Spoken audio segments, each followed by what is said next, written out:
The New York Giants fall to the Buffalo Bills on Sunday Night Football 14-9. This one came down to the absolute wire. The Giants had the ball on the 1-yard line and 1 second left, and they throw a pass to Darren Waller on a play-action fake. And Waller was going to have to catch it one-handed because he is being held by the Buffalo Bills defensive player the entire time. I want to ask this question to start the show. Should this have been called holding? Is this a penalty? Type Y for yes, type N for no. It's absolutely a penalty. It obstructed Darren Waller from making a play on the ball. I'm watching it again live right now.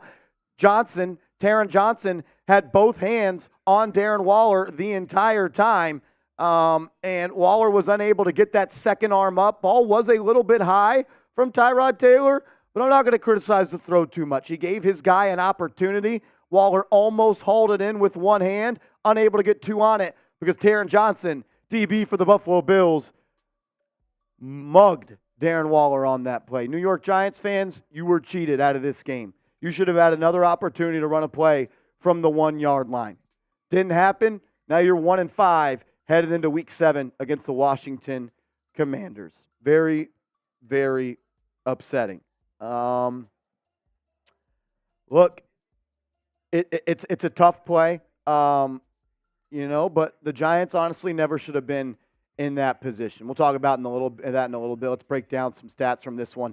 Tyrod Taylor, I thought, played a pretty damn good ball game. 24 of 36, 200 yards, no turnovers, took a couple of shot plays. Him and Darius Slayton were able to connect on a couple of slot fades, and I thought that they worked really well together. Saquon Barkley came alive in that fourth quarter, had a 33-yard run, and I believe he had a 19-yard run.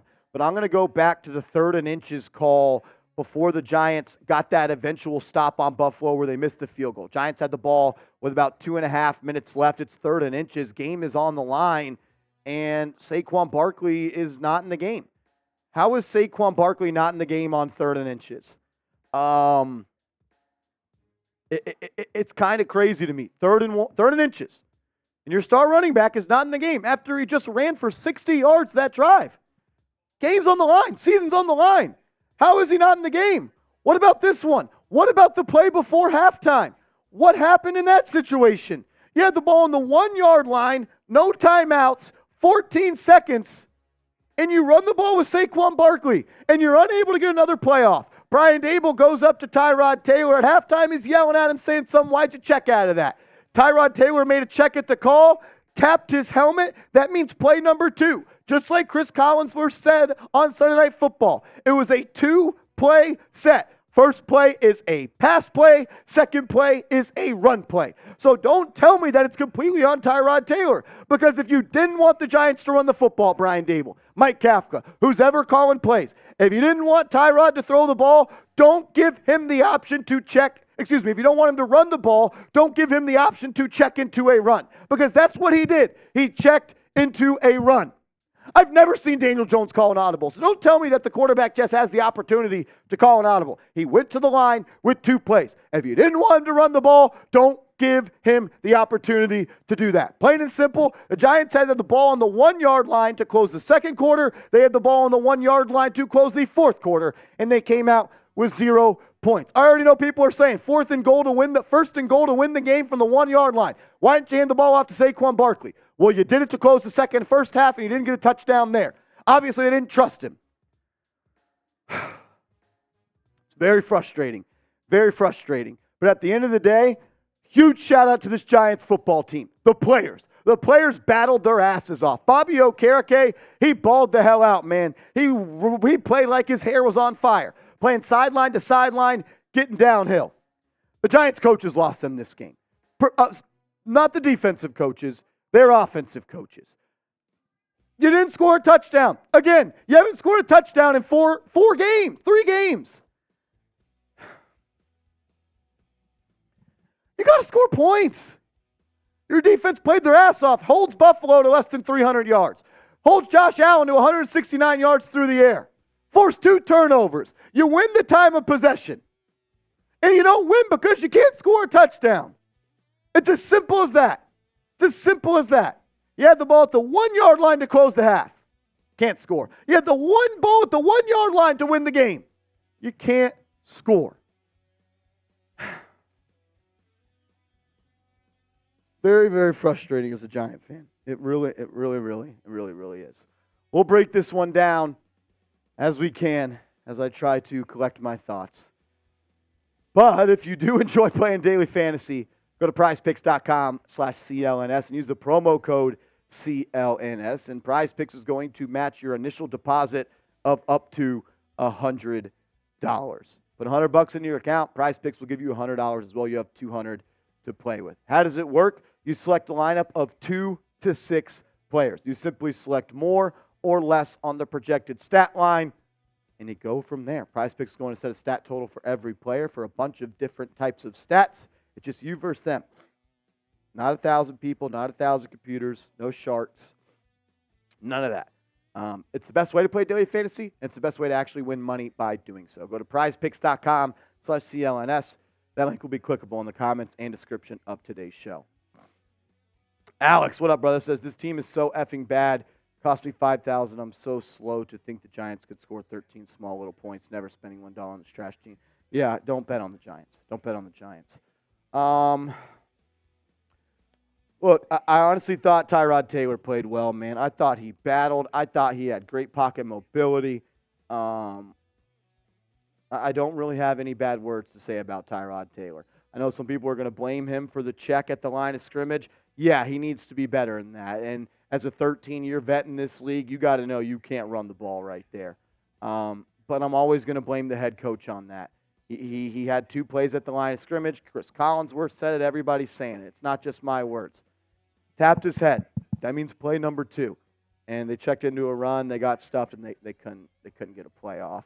I like the way Darius Slayton played. I thought he should have had that catch prior to the missed field goal by Buffalo. But 4 catches, 69 yards, I thought he played well. Wan'Dale Robinson continues to impress me in the slot. I love his ability to catch the ball in between a couple of defenders and get north and south. I thought he played pretty well. Just so many plays of the Giants left on the table, man. First half, you have a 27-yard connection to Jalen Hyatt, and it gets erased because you have an offensive lineman blocking downfield. Saquon played good. Had those 2 big chunk plays in the fourth quarter. I bet he's really upset right now that he didn't get the chance to win this game for the New York Giants. At the end of the day, you had a chance to score a touchdown before halftime, and you got stuffed.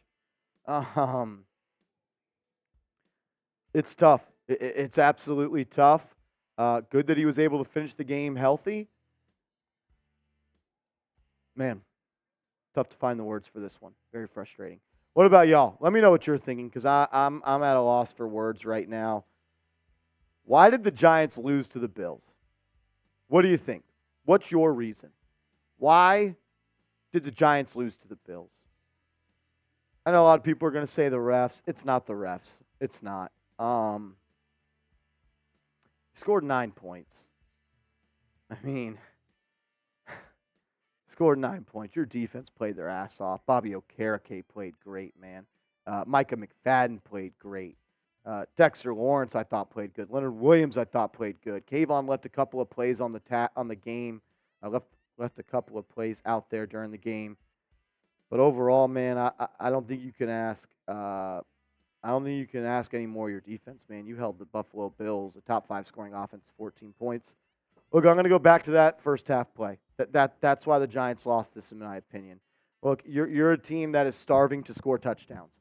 You are almost allergic to scoring touchdowns at this point. You have not scored a touchdown offensively in the first half all year long. You haven't scored a touchdown in more than 3+ games. You had the ball at the 1 yard line with 14 seconds left. The simple math is you throw the ball 3 times to the end zone. You didn't do it. You handed it off to Saquon Barkley, whether Tyrod checked it, whatever it was. Falls back on your coaching staff. Put your guys in a position to succeed. That call wasn't that. That's the reason for me. God, that one would have been fun. That one would have been a whole lot of fun.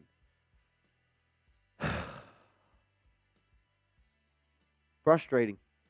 Very, very frustrating. I'm at a loss for words. I'll have more words over on my Twitter if you want to give me a follow over there. at Marshall Green _. Proud of the way the team fought. Really, really am. I thought they battled their butts off. If you told me that the Giants would have the ball at the 1-yard line to win the game with one play, I would have signed up for that 10 times out of 10. Ball just didn't bounce our way tonight. Feels like it hasn't all season long. It is what it is. We'll see you guys later. Go Big Blue.